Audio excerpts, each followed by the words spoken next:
As cities across the country consider returning to strict COVID mandates, we are reminded how the pandemic tested our faith.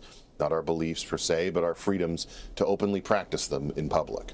Despite the fact that massive protests were endorsed by the experts, churches were forced to remain closed because COVID. Thankfully, Americans pushed back. Pastor and musician Sean Feucht was determined not to let politics come before church. That's why he founded the Let Us Worship movement, a series of outdoor concerts during summer 2020.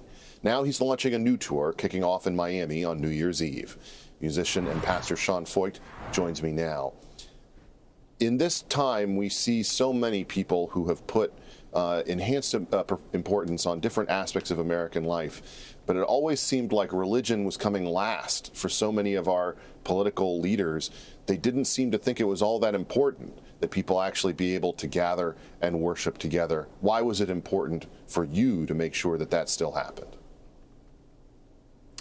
Well, I just believe, it wasn't America that founded religious liberty. Religious liberty founded America. It's essential to who we are. And, especially in a time of a pandemic, especially in a time where there's such division and there's such isolation, we got to get together. We got to worship. We got to seek God. Like, He is the answer and the hope for America.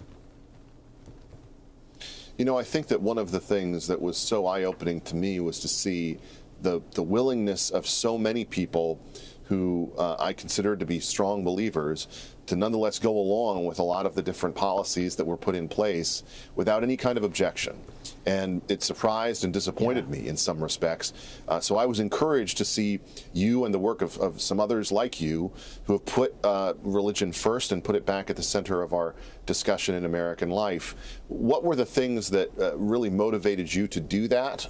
And what were the reactions that you experienced from people across the country when you were bringing these events to their communities?